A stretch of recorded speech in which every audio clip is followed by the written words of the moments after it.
Okay, this is Dr. Brandy Hurst.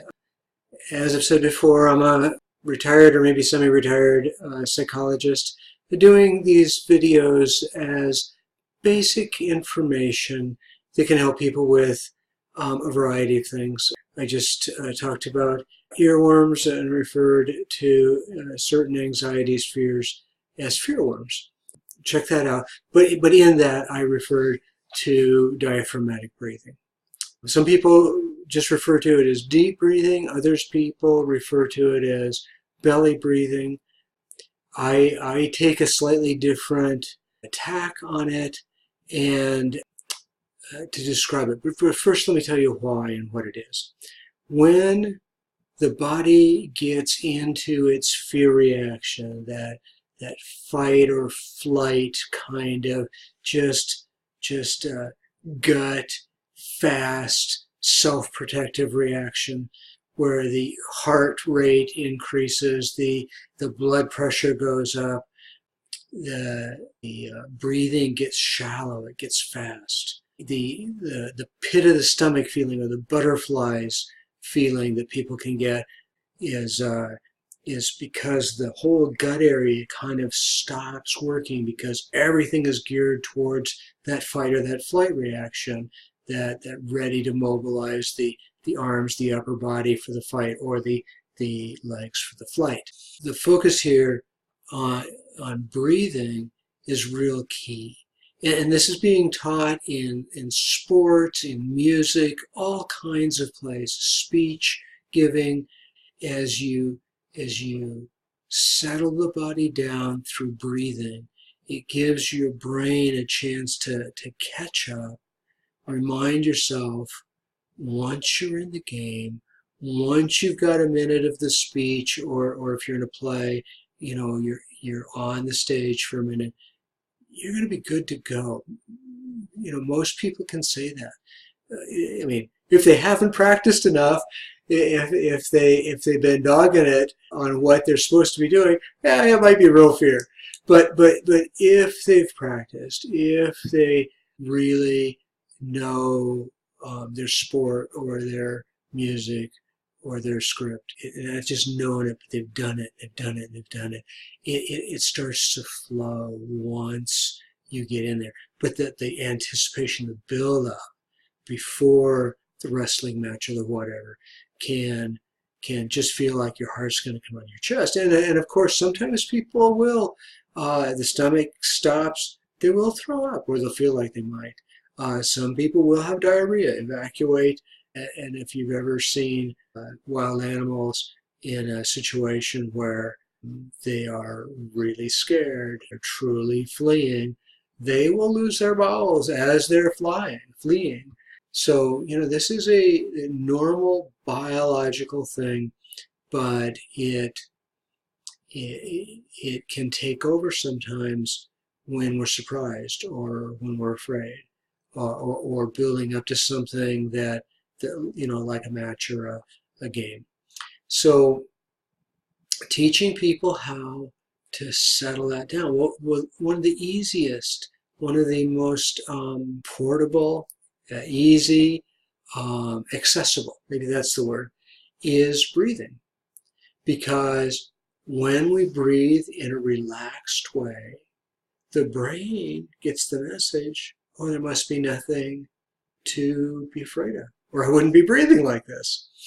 And so what I've used as a visual, I'd say even most people have experienced, and this is little babies, changing a baby's diaper.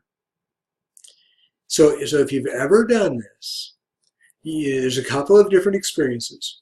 One is, if it's a good experience for the baby, they're smiling, they're calm, they're easy, and what's so distinctive is their little bellies rise up like a little balloon, and that's when they're breathing in, and then collapse down, and rise up and collapse down. And if they're smiling, it just rises up and collapses down. Of course, if they're giggling, it's a little different, but it's Most people have seen this. Now, at the same time, if the baby's really upset about getting their diaper changed, their tummy is tight, they're unhappy, they may be crying, their breathing is up here in the chest. And it's faster, it's shallower, it's not these nice big movements. And so this is the thing to try. This is what diaphragmatic breathing is. And the explanation is, okay, there's a set of muscles here between the chest and the diaphragm. Let me see if I can get this to look down at me more. Between the chest and the diaphragm, and when the stomach goes out, it draws the diaphragm down, really draws the air into the lungs, and you get a much deeper breath in.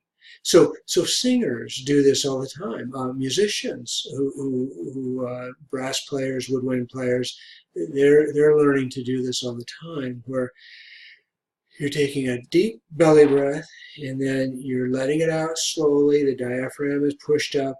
It gives you much more control. It gives you a deeper breath, but more importantly, it calms you down. So learning how to breathe, to get your chest not to particularly move, but your stomach to go. Now I'm exaggerating a little bit, but my wife says I'm not. She says that I've got a baby here. But anyway, neither here nor there. I'm working on it. You breathe in, and you just get this visual that the stomach, the lower hand goes out as you're breathing in, and then as you suck the stomach in, you're pushing the air out, and you nice and slowly hold it for a second maybe, and out. Now, and that hold it for a second is important, because years ago I was teaching this to a fellow who was having panic episodes and anxiety, worry issues. And so I taught him this thing. And he really liked it. While we were working together, he loved it. It settled him. And so a week later, whatever it was, when I saw him again, I asked him how he was doing with it. He said, "Oh, I'm not going to do that anymore." And it's like, what? You liked it? I mean, it seemed to help. He says, no. That made it way worse once I got home. And so I said, well, show me what you were doing. He said, no, I don't want to do that again. He says, well, I'm here. I'll help you. I'll help you know what to do with it. Okay. So he goes. He was hyperventilating. Now, he was doing the belly thing, but he was going way too fast. And so I made him, okay, stop at the top. He just stomach out. Now stop. Now let it out much slower, twice as slow as you brought it in.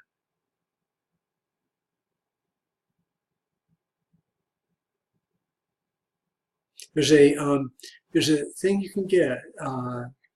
Let's see, what was it? I think it worked on my brother's phone. It's an app, or maybe there was, I don't remember. Respirate, RESPERATE, if I remember right. Maybe an IR. It might have been a little device, and he had me try it. He says it helped him tremendously. Well, I was able to use it. I'm used to doing relaxation training, and this is having you listen to some sounds of how long to breathe in and then how long to breathe out.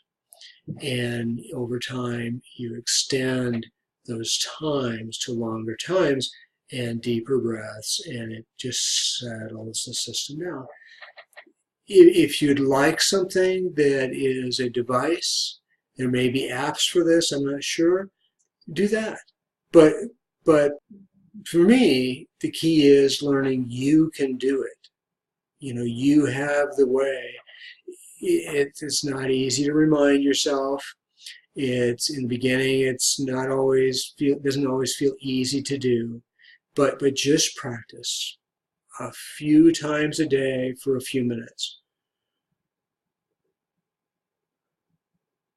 Reminding yourself, chest doesn't move, belly moves. Think of the baby. You'll like it. And in time, use my racquetball metaphor video as part of the idea. That's about more coordinated sequences. But it can take 30 days. It can take longer. And you have to mechanically make yourself do it in the beginning. That's the way the brain works to change, is do the new sequences, mechanically make it happen. If you go by how you feel, you'll just stay back in all the old pattern. If you mechanically do the new thing, in time, new circuits start to form. New flows of memory and circuits and muscles and stuff start to happen, and it becomes part of you. But truly, 30 days to get a skill. To get many skills or to get a big change, it can take lots of 30 days. So just practice, practice. This is what helps people get better.